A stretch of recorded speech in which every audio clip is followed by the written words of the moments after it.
은혜 받으실 하나님 말씀은 신약 성경 에베소서 2장 19절로부터 22절까지의 말씀입니다.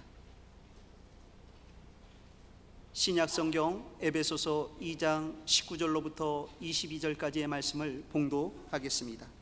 그러므로 이제부터 너희는 외인도 아니요 나그네도 아니요 오직 성도들과 동일한 시민이요 하나님의 권속이라. 너희는 사도들과 선지자들의 터위에 세우심을 입은 자라. 그리스도 예수께서 친히 모퉁이 돌이 되셨느니라. 그의 안에서 건물마다 서로 연결하여 주 안에서 성전이 되어가고, 너희도 성령 안에서 하나님이 거하실 처소가 되기 위하여 그리스도 예수 안에서 함께 지어져 가느니라. 아멘. 저는 오늘 에베소서의 말씀을 가지고 하나님의 거하실 처소, 이와 같은 제목으로 은혜를 나누고자 합니다.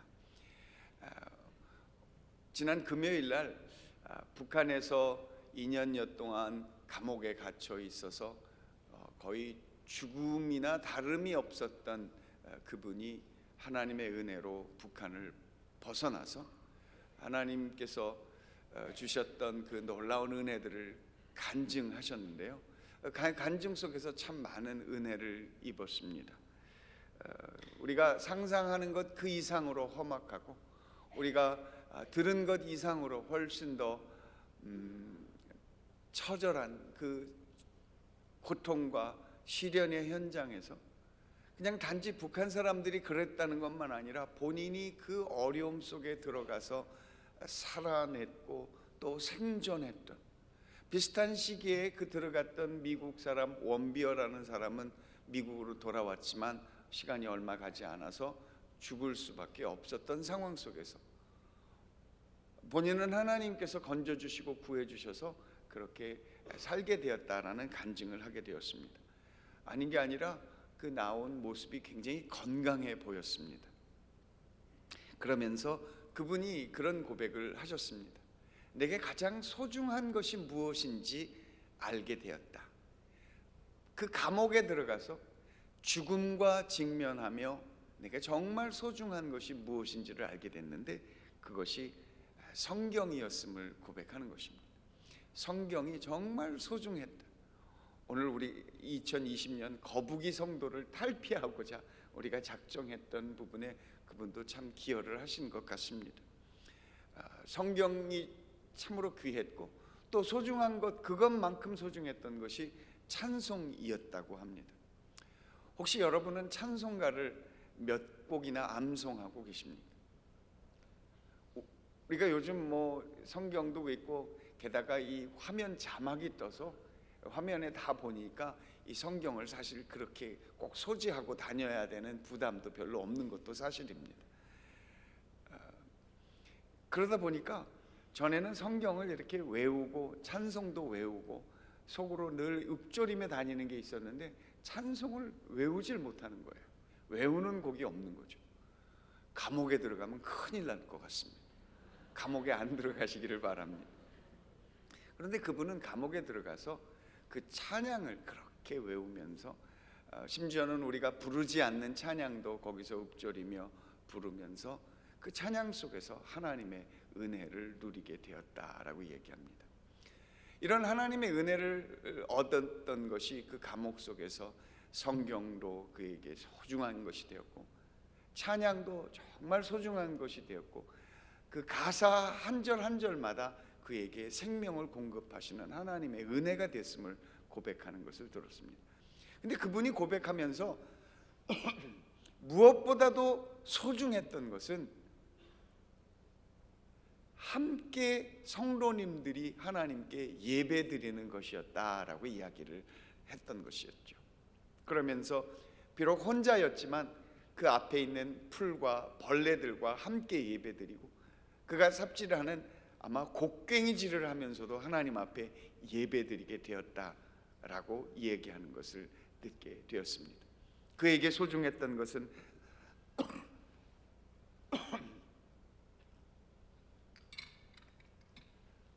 우리 여선교에서 준비한 차가 너무 맛있습니다. 마실 기회를 얻게 돼서 참으로 감사합니다. 성경과 찬송과 예배가 참으로 소중한 것임을 깨닫게 되었습니다. 오늘 여러분께 여쭙고 싶습니다. 여러분은 여러분의 삶에 무엇이 가장 소중하십니까? 여러분의 자녀일 수도 있고, 또 여러분이 아끼는 그 목걸이일 수도 있고, 통장일 수도 있겠습니다. 집에 불이 나면 제일 먼저 챙겨 나가는 것, 그런 것들은 무엇일까? 2020년을 우리가 맞이하면서 이 새 성북 성전에서 우리는 무엇을 가장 소중히 여겨야 할까를 다시 한번 돌아볼 수 있는 한 해가 되시기를 간절히 소망합니다. 그래서 오늘 주신 말씀처럼 성령 안에서 하나님이 거하실 처소, 하나님이 거하시는 처소를 위해서 우리가 함께 지어져 가야 되는 이 교회가 우리가 생각해야 할, 우리가 우선으로 삼아야 할 가장 중요한 것이 아닐까 저는 제안하면서 우리가 이 한 해 동안에는 교회를 소중히 여기십시다 하는 그런 마음의 작정을 했으면 좋겠습니다. 우리가 뭐를 소중히 여겼으면 좋겠다고요? 교회를 소중히 여겼으면 좋겠습니다. 이 교회를 소중히 여길 때 이 교회는 하나님이 거하시는 처소는 과연 어떤 모습일까 몇 가지로 살펴보고자 합니다. 첫째는 교회는 하나님과의 만남의 자리입니다. 교회는 하나님 앞에 드리는 예배의 자리가 되어지는 것이죠. 하나님의 영광이 임하는 곳, 그것이 하나님을 만날 수 있는 자리입니다. 하나님의 영광을 보고서 나아가는 것입니다. 거기에 하나님의 영광이 있음을 알고 주님 앞에 나아가는 것입니다. 우리가 하나님 앞에 나아가는 것은 하나님의 영광이 우리를 이끌어 주님 앞에 나아가는 것입니다. 그러니 교회는 하나님의 영광이 가득한 곳입니다. 오늘 우리 팀이 드린 찬양 속에서도 주의 영광 이곳에 가득해. 우리의 이 발을 딛는 이 자리가 주님의 계시는, 임재하시는 거룩한 자리가 되기를 간절히 소망합니다. 주의 손 붙잡고 교회 들어오고 주님과 함께 앉아 그렇게 주님을 만나는 자리가 바로 예배의 자리가 되어지는 것이죠. 한편 우리의 삶 가운데 하나님의 영광을 우리가 가까이 하지 못하는 이유가 있는데, 하나님의 영광을 가까이 하지 못하는 이유는 분명합니다. 내 안에 어두움이 있고 내 안에 죄가 있다면 그 빛이 두려워서 숨을 수밖에 없는 것입니다. 교회에 나갈 때 나갈까 말까, 갈까 말까 망설이는 이유는 반드시 내 마음속에 갈까 말까를 망설이게 하는 그 이유가 있을 것입니다. 그 이유를 여러 가지로 될 수 있지만 그것을 한마디로 얘기할 수 있다면 어두움인 것입니다.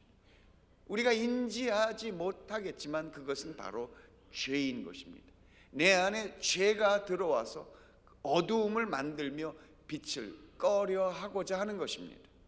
그러니 빛과 어두움은 함께 같이 갈 수가 없는 것입니다. 죄와 하나님의 거룩함은 함께 설 수 없는 것이니 우리로 하여금 그 빛에 나가기를 꺼려하게 만드는 것입니다. 그러니 내 안에 있는 죄와 내 안에 있는 어두움을 깨닫지 못한다면 예배를 드리기가 어려운 것입니다. 설령 이 안에 같이 자리를 했다 할지라도 그것이 예배가 되기는 어려우니 하나님의 말씀이 임할 때 그 빛이 내 안에 빛이 있어서 그 빛을 만나서 그 빛을 수용할 터인데 어두움이 있으면 그 빛을 막는 것입니다. 그 빛을 닫는 것입니다. 숨는 것입니다. 가리는 것입니다. 손으로 빛을 막는 것입니다. 하나님의 영광이 우리 가운데 비추이지 못하는 이유는 내 안에 죄, 내 안에 어두움. 이것이 예배 드리는데 방해가 된다라는 사실을 깨닫지 못한다면 비록 성전에 앉아 있기는 하지만 하나님의 영광을 경험할 수 없는 것입니다. 그 안에 내 안에 죄와 어둠 때문에 하나님의 빛을 수용할 수 없으니 예배를 드릴 수 없고, 예배에 형식적으로 앉아 있다고는 하지만 내 마음을 감동할 수는 없는 것입니다. 그것을 깨닫지 못한다면 우리 안에 어둠이 점점 커지는 것입니다.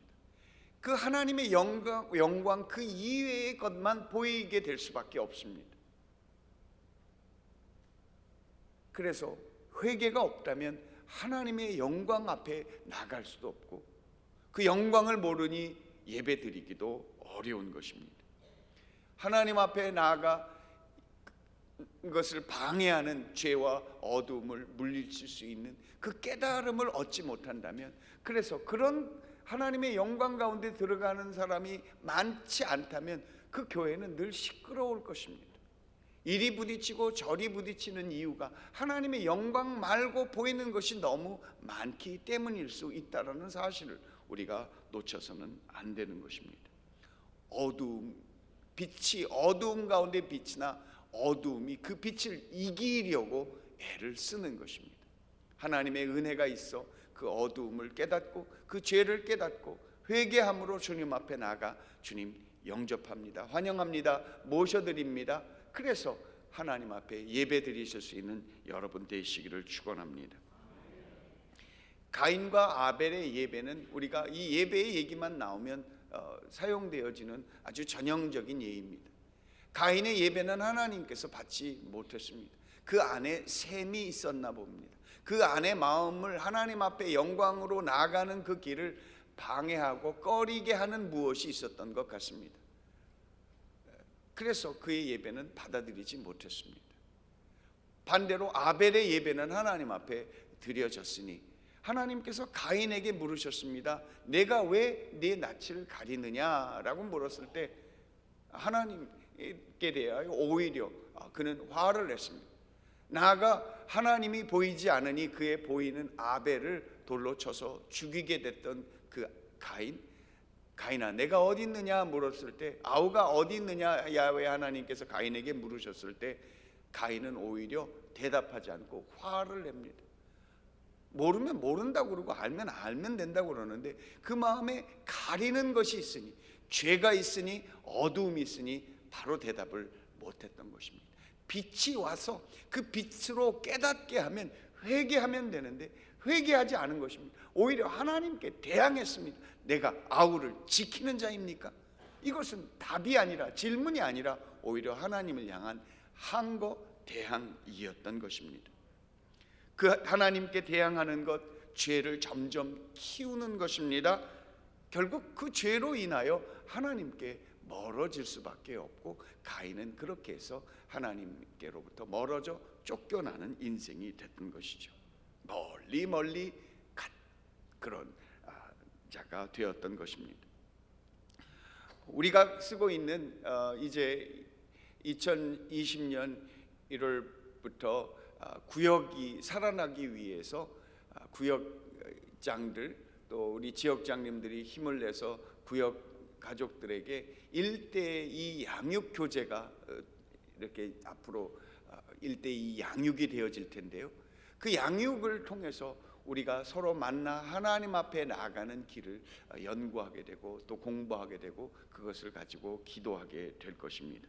이 양육 교제, 예수님의 참 제자 교회란 무엇인가에서 이 교회란 무엇인가를 이렇게 설명하고 있는 것을 보았습니다.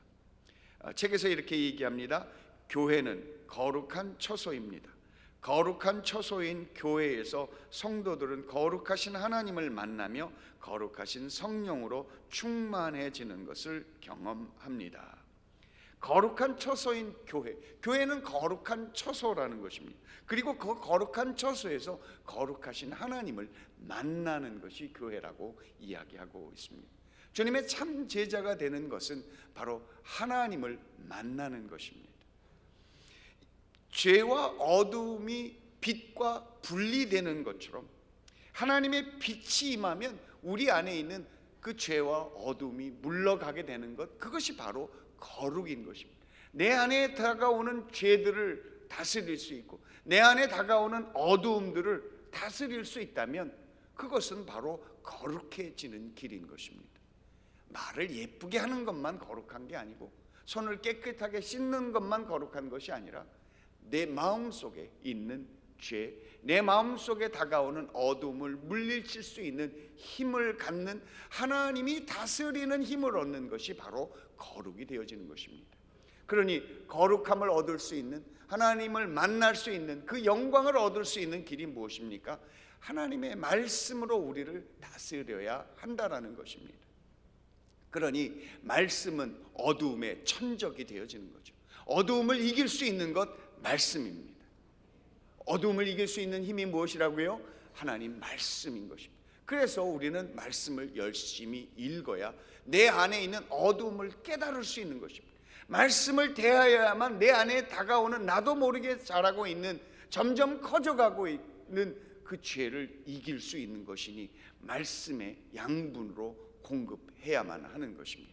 우리 몸에 건강한 항체가 있어야 나쁜 그 세균이 들어왔을 때 잡아먹고 이기는 것처럼 하나님의 말씀으로 내 삶을 다스리면 내 속에 다가오는, 내 속에 그렇게 아무도 모르게 엄습하게 침입하는 죄와 어두움을 물리쳐 이길 수 있는 힘이 되어지는 것입니다. 말씀을 가까이 하지 못하면 어두움이 클 수밖에 없는 것입니다. 그러니 거북이 신자가 되면 그게 산다 하나 산 것이 아닌 것입니다. 이 새 한 해 하나님의 말씀으로 주의 거룩함을 이루는 성도들 되시기를 축원합니다. 둘째로, 교회는 하나님이 거하시는 자리. 오늘 성경 본문은 하나님이 거하시는 처소, 영어로 얘기하면 dwelling place, 하나님이 거주하시는 그 장소라고 이야기하는 것이죠. dwelling place, 하나님의 거주하는 처소라는 말이 적절히 좋은 이유는 거기에 하나님이 계신다라는 것입니다. 우리가 어떤 분을 방문할 때 방문 앞에 문에 이 표시가 있습니다. 안에 계십니다, 안 계십니다, 외출 중입니다. 하나님의 방문은 늘 열려 있고 하나님의 방문에는 늘 하나님이 계시는 것이죠. 그래서 주의 임재는 영원한 것입니다. 항상 함께 하는 것입니다. 그 하나님의 그 처소에서 위로와 회복을 얻게 되어지는 것입니다. 그 하나님의 처소 속에서 사랑을 얻고 치료를 얻는 것입니다. 다시 말하자면 하나님은 주님 앞에 나오는 자들을 구원하시기 위하여 그 자리에서 늘 기다리고 계시는 것입니다. 2020년 이 새성북 성전 우리 교회가 그렇게 하나님이 거하시는 자리가 되기를 소망합니다. 하나님이 이 자리에 계셔서 누구든지 하나님께로 나오는 사람은 위로와 회복을 얻을 수 있는 것입니다. 하나님께로 나와 주의 이름을 부르는 자는 주께서 구원해 주셔서 사랑을 부어주시고 치료를 공급해 주시는 그 자리가 되어질 것입니다. 어떠한 상황을 지난다 할지라도 하나님 앞에 나오면 주님께서 사랑해 주시고 치료해 주시고, 어떠한 환경에 놓일지라도 하나님 앞에 나오면 주님께서 위로해 주시고 회복시켜 주시고, 어떠한 처지에 있다 할지라도 하나님께 나오면 마치 어머니가 집에서 저녁 때 된장찌개를 끓여놓고 기다리고 있는 것처럼, 요즘은 어머니들이 분주하셔서 속꼬리곰탕 끓여놓고 그냥 다 다녀오시고 알아서 먹기도 합니다만, 그래도 우리의 마음속에 우리의 한국 사람들의 정서는 이 저녁 시간에 굴뚝에서 연기 나며 집안에서 솔솔솔 흘러나오는 된장찌개, 요게 우리의 홈 스윗 홈, 하나님께로 가는 그 느낌, 집안에 들어갈 때 아무리 어렵고 힘들어도 집에 들어갈 때 갖는 그 평안함, 위로가 우리의 정서 속에서 남아있다면 하나님이 거하시는 처소는 바로 그렇게 하나님이 된장찌개 끓여놓고 기다리고 계시는, 오늘 하루 수고했네, 어서와, 어여 씻어 나와 밥 먹자, 하나님의 은혜가 임하시기를 간절히 소망합니다.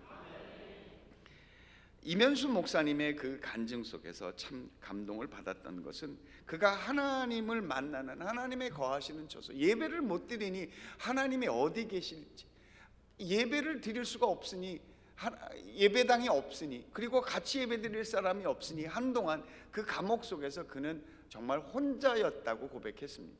그렇지만 시간이 가면 갈수록 오히려 그 추위, 그 배고픔, 그 서러움, 그 시련, 그 고통 속에서, 그 아픔 속에서 얼마나 방이 추웠으면, 얼마나 동토가 그렇게 얼었으면 밖에서 일할 때 발가락에 다 동상에 걸려서 그렇게 고통스러웠다고 할 정도. 그런 상황 속에서 하나님이 함께 하시니 혼자 있음에도 그 자리가 예배의 장소가 되었다고 하는 그의 고백이 참으로 감동 있게 와닿습니다. 어떤 자리가 예배의 자리가 될까요? 내 속에 고통이 있어, 하나님 이 고통을 만져주세요 라고 주님 앞에 나가는 자리가 예배의 자리가 되어지는 것입니다. 그러니 조금 더 우리가 생각하는 예배의 자리를 좀 더 확장할 수 있다면, 단지 이 성전에서 드리는 것만 예배는 아닐 것입니다. 이 예배의 자리가 확장되어질 수 있는 것입니다. 어떻게 확장됩니까? 주님이 내 안에서 함께 나와 움직인다면 걸어가면서 예배 드리는 것입니다. 내가 가는 그 가정이 예배의 자리가 되어질 것입니다. 집에서 빨래하면서 하나님 함께 동행하며 예배의 자리가 되어질 것입니다. 물론 요즘은 빨래도 세탁기가 다 하시기 때문에 빨래를 할 일이 그렇게 없기는 합니다만, 무엇을 하든 어느 곳에 있든 그렇게 주님과 더불어 동행한다면 우리 하나님께서 빨래 세탁기가 돌아가는 것처럼 내 옆에서 함께 움직이고 계시는 것을 믿는 것입니다. 예배의 자리가 그렇게 확장되어지고 넓어지는 것입니다. 그가 좁은 감옥에 혼자 있을 때 그는 그 자리가, 그가 혼자 있는 독방이 예배의 자리가 되었다고 얘기합니다. 밖에 나가서 곡괭이질 하는 그 곡괭이질 속에 그 자리가 예배의 자리가 되었다고 하는 것입니다. 중요한 것은 그 예배의 자리가 그의 마음속에 수고하고 무거운 짐이 있고 마음의 시련과 고통이 있었기 때문에 주님을 인정합니다, 환영합니다, 모셔드리는 그 자리가 되었다라는 사실인 것입니다. 하나님이 거하시는 처소는 무엇입니까? 하나님을 인정하는 자리가 되어지는 것입니다. 설령 이 교회 안에, 이 건물 안에 있다 할지라도 하나님을 인정하지 않고 성령을 인정하지 않습니다, 환영하지 않습니다, 모셔드리지 않는다 한다면 하나님이 그 자리에 계실 이유가 없을 것 같습니다. 물론 그래도 하나님께서 사랑하는 자들, 이 성전에 발을 들이는 사람들을 다 품어주시지만, 그런 우리의 생각들이 점점 커져간다면, 우리 안에 있는 죄, 하나님께 반항하고 하나님을 무시하는 우리의 마음의, 우리의 삶의 모습이 커진다면 하나님이 나중엔 계신지 안 계신지 스스로도 분간하기 어렵게 되어질 것입니다. 하나님 앞에 나아갈 때 하나님이 계신 것과 그를 찾는 자에게, 하나님께 나아갈 때 반드시 그가 계신 것과 반드시 그를 찾는 자에게 반드시 상 주시는 이심을 믿어야 하는 것입니다. 주님이 나와 동행하는 그 자리가 하나님이 거하시는 처소, 교회가 되어지는 것입니다. 그러니 하나님이 함께 하시는 그 성도님들이 함께 모인 자리면 이 자리가 얼만큼 커지는지, 이 자리가, 이 성전이 우주가 되어지는 것입니다. 10명이 모여 10개의 세계, 10개의 우주가 다 모여 이 자리에 하나님의 능력이 그만큼 커지는 것입니다. 어마어마하게 하나님의 세계가 커지는 것, 그것이 오늘 주의 성도들이 모인 곳입니다. 오늘 이 자리에 하나님의 은혜가 함께 하심을 믿습니다. 삶에 시련과 어려움이 있어서 나는 가난하고 슬프오니 하나님 나를 구원하여 주셔서 나를 높여주소서라는 그 시편 69편의 고백처럼 하나님을 모시고, 하나님이 있어야만 내가 호흡하고, 하나님이 내게 얼굴 비춰주셔야만, 내게 손 내밀어 주셔야만 내가 살 수 있겠습니다 라는 그런 신앙의 고백이 있는 분들께 주님께서 그 자리를 하나님이 거하시는 자리로 만들어 주시는 것입니다. 그러니 우리가 이 성전에 들어올 때 하나님, 주님 도와주셔야만 우리가 살 수 있습니다. 하나님 함께 하셔야만 이 성전이 든든하게 세워질 수 있습니다. 하나님 오시옵소서, 함께하여 주옵소서. 손잡은 우리가 함께 연합하여 주님 앞에 나아갈 수 있도록 도와주옵소서. 기도한다면 주님께서 이 자리에 계셔서 누구든지 이 성전에서 기도하면 주께서 들어주실 줄 믿습니다. 누구든지 이 성전에서 하나님 앞에 간구하면 주께서 우리를 구원해 주시고 높여 주실 것을 믿습니다. 시편 69편에 있는 몇 구절을 골라봤습니다. 이 성경 구절의 그 고백을 통해서 하나님의 임재가 우리 가운데, 혹시 지금 어려움과 시련을 통과하고 계시는 여러분들이 계시다면 오늘 주의 은혜가 여러분의 삶 가운데 들어가 여러분의 마음, 여러분의 삶과 그 환경을 주님이 거하시는 처소로 만들어 주시기를 소망합니다. 69편 3절 성경 말씀 같이 봉독합니다. 내가 부르짖음으로 피곤하여 나의 목이 마르며 나의 하나님을 바라서 나의 눈이 쇠하였나이다. 까닭 없이 나를 미워하는 자가 나의 머리털보다 많고 부당하게 나의 원수가 되어 나를 끊으려 하는 자가 강하였으니 내가 빼앗지 아니한 것도 물어주게 되었나이다. 9절 말씀입니다. 주의 집을 위하는 열성이 나를 삼키고 주를 비방하는 비방이 내게 미쳤나이다. 이 말씀은요, 예수 그리스도께서 고난을 당하셨을 때 받았던 그 말씀이기도 합니다. 오히려 주님을 위한 열심이 그렇게 어려움을 초래하였다 고백하는 것이죠. 29절 말씀입니다. 나는 가난하고 슬프오니 하나님이여 주의 구원으로 나를 높이소서. 가난하다고 느끼십니까? 오늘 주의 구원이 여러분 가운데 임하실 것입니다. 주께서 가난을 치료하시고 고쳐주셔서 여러분을 높여주실 것입니다. 슬프십니까? 하나님께서 오늘 여러분의 마음 가운데 들어가셔서 여러분을 위로하셔서 더 이상 혼자 있지 아니함을 알려주실 것입니다. 여러분의 있는 자리가 따뜻하게 되고 또 사랑과 그 저녁에 된장찌개가 부글부글 끓는, 아니요, 부글부글이 아니고 보글보글이 훨씬 낫겠습니다. 저녁에 된장찌개가 보글보글 끓는 그 아름다운 스위트홈이 오늘 주님께서 여러분들을 기다리고 계시는 줄 믿습니다. 33절 말씀입니다. 야훼는 궁핍한 자의 소리를 들으시며 자기로 말미암아 갇힌 자를 멸시하지 아니하신다 말씀하셨습니다. 하나님께서 여러분들을 포로된 자를 자유케 하시고 눈먼 자를 다시 보게 하시고 눌린 자를 자유케 하시는 그 가난한 자에게 복음을 전하는 예수 그리스도의 그 귀한 은혜가 여러분 가운데 함께 하시기를 축원합니다. 올해 새 성북 성전이 어떤 성전이 되면 좋을까? 주님이 함께 계심으로 생명과 능력이 나타나는 성전이 되기를 소망합니다. 주님이 함께 계시니 위로와 회복이 있는 교회가 되기를 소망합니다. 주님이 함께 하시니 사랑받고 치료받는 교회가 되시기를 축원합니다. 죽어가던 사람도 교회에 나와 다시 살 수 있는 교회가 되기를 소망합니다. 위기와 두려움 속에서도 하나님께로 나와 하나님이 구원하시는, 주의 구원을 경험하시는 귀한 교회가 되기를 축원합니다. 셋째로, 교회는 하나님이 통치하시는 자리인 것입니다. 교회는 어떤 자리라고요? 하나님이 통치하시는 자리인 것입니다. 그분이 다스리는 것입니다. 그분의 임재로 그분이 행하시는 것입니다. 주님이 구원하십니다. 주님께서 살리십니다. 주님이 역사하시는 것입니다. 생명의 말씀이 선포되어지는 것입니다. 하나님이 다스리는 것, 곧 말씀으로 다스리시는 것입니다. 하나님이 우리에게 주신 말씀으로 우리의 삶을 통치하시는 것입니다. 어두움을 물리치시고 죄를 물리치시고 우리의 삶을 힘들고 어렵고 또 하나님께로 나가는 것을 막는 것들을 다스리시는 역사가 하나님의 역사인 줄 믿습니다.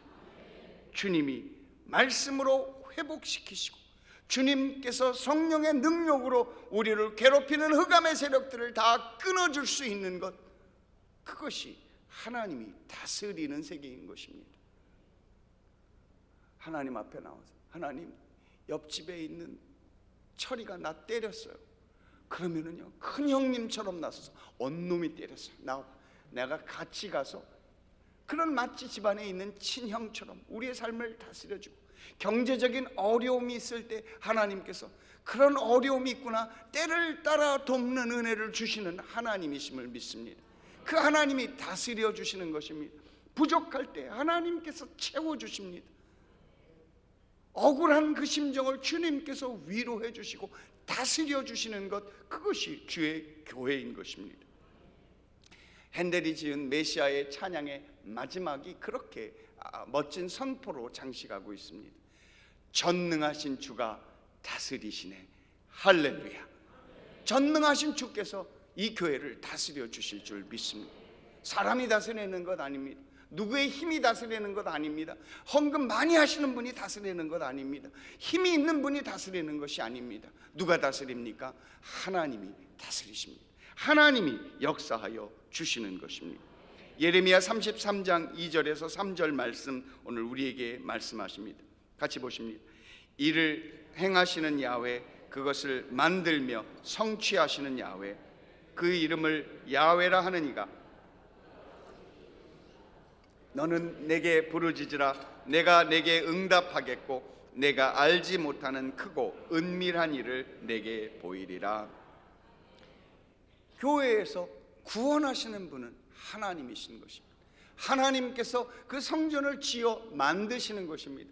주님께서 연결하시는 분이십니다. 주님께서 그 은혜를 베푸시는 분이신 것입니다. 우리가 구역을 살리려고, 지역을 살리려고 애를 쓰지만 구역을 살리는 것 하나님이십니다. 지역을 살리는 것 하나님이십니다. 교회를 살리는 것 하나님이십니다. 내 마음이 하나님과 연결되어 그렇게 아름답게 지어질 수만 있다면 하나님이 역사하시는 것입니다.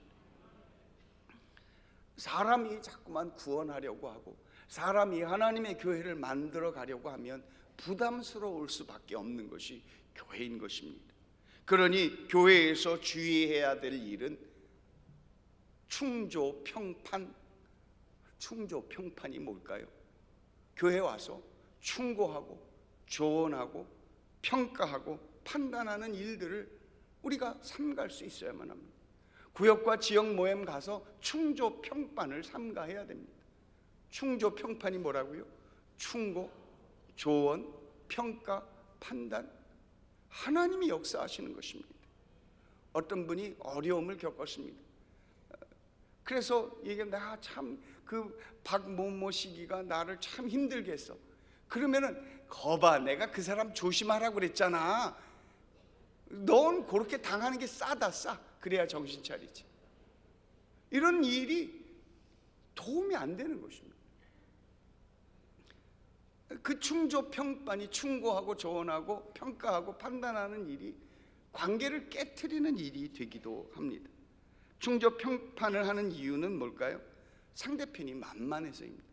회사원이 사장님이 온다고 해서 사장님한테 사장님 제가 한 말씀 드리건데 그런 식으로 하시면 안 됩니다 라고 할 수 있을까 없을까요? 없을 것입니다. 충조평판, 그것을 삼가해야 되는 이유는 내가 틀릴 수 있기 때문인 것입니다. 구역 모임, 지역 모임에서 고통과 상처와 갈등이 있는 분이 오실 때 이렇게 얘기할 수 있으면 좋겠습니다. 지금 네 마음이 어떠니? 그 심리학자 한 분이 이 표현이 참 이야기하셨는데 이 표현이 참 마음에 들었습니다. 어려움을 호소하고 갈등이 있고 상처가 있는 분이 왔을 때 나 이것 때문에 너무 힘들어요. 그때 할 수 있는 것, 힘들긴 뭐가 힘들어? 너만 힘들어? 다 힘들어? 라고 하는 것이 도움이 안 된다라는 것이죠. 목사님, 저 권사님, 지역장님, 전 너무 힘들어요. 그때 어떻게 얘기하면 좋습니까? 그러니 지금 마음이 어떤데? 왜 무슨 일이 있었는데? 라고 물어보는 것이 그의 마음을 끌어내서 위로하고 다스릴 수 있는 힘이 되어줄 수 있는 것입니다. 충조평판, 이것이 충고, 조언, 평가, 판단, 이런 것들이 만날 때마다 우리의 관계를 어렵게 만드는 것입니다. 그런데 내가 충조평판하는 것이 내가 틀릴 수 있으니 이리 하라 저리 하라 할 수 없는 것입니다. 무엇을 해야 합니까? 기도해야 하는 것입니다. 물을 수 있다면 그래, 네 마음이 어떠니? 힘들었겠구나 라고 위로할 수 있는 것이 좋습니다. 그러나 때로는 위로의 말조차 없어도 좋을 것입니다. 무엇을 하면 됩니까? 기도해야 하는 것입니다.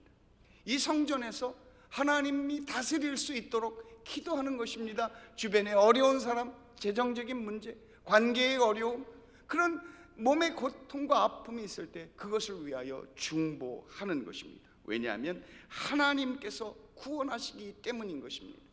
그래서 2020년은 이 성전이 중보 기도가 뜨거워지는 교회가 되기를 소원합니다. 주님께서 다스려 주시도록 중보하는 것입니다. 교회에 어려운 일이 있을 때 이분 저분한테 막 전화하고 그러시지 않았으면 좋겠습니다. 어떻게 합니까? 얘기하지 말라는 게 아니라 하나님 앞에 나와 기도하시기를 바랍니다. 교회에 어려움이 있을 때 하나님 앞에 나와 기도하는 것입니다. 지역에 어려움이 있을 때 하나님 앞에 아뢰는 것입니다. 구역에 어려움이 있을 때 하나님 앞에 아뢰는 것입니다. 득달같이 전화해서 김 권사님, 박 권사님이 나한테 이랬어요. 내가 그럴 줄 알았다. 그 사람 조심하라고 그랬지 라고 하는 것이 아니라 교회에 나와서 기도하는 것입니다. 하나님, 박 권사님, 김 집사님, 이 집사님 축복해 주시고 은혜를 열어 주시옵소서. 기도할 때 우리가 하나님이 다스릴 수 있도록 하나님께 내어 맡기게 되어지는 것입니다. 2020년 이 교회에서 말씀이 흥황하듯 기도가 흥황하는 교회가 되기를 간절히 축원합니다. 이사야서 43장 말씀이 이렇게 우리에게 말씀하고 있습니다. 보라, 내가 새 일을 행하리니 이제 나타낼 것이라 너희가 그것을 알지 못하겠느냐. 반드시 내가 광야에서 길을, 사막에서 강을 내리니. 그렇게 말씀하고 있습니다. 이사야서 57장 10절 말씀 같이 봅니다. 내가 길이 멀어서 피곤할지라도 헛되다 말하지 아니함은 내 힘이 살아났으므로 쇠약해지지 아니함이라. 주님께서 다스리심으로 우리의 힘이 살아나기를 간절히 소망합니다. 주님께서 도와주심으로 내가 중보하는 그 권사님, 집사님, 장로님, 내가 위하여 기도하는 우리의 환우들이 그렇게 주님께서 힘을 다시 살리시는 은혜가 있기를 간절히 축원합니다. 올해 2020년 우리 새성북 성전은 하나님께서 통치하시니 음부의 권세가 이기지 못하는 교회가 되기를 소원합니다. 나아가서 우리를 통해 하나님의 다스림이 우리 이웃 가운데 증거되고 전파될 수 있는 귀한 축복, 전도의 은혜가 있기를 간절히 축원합니다.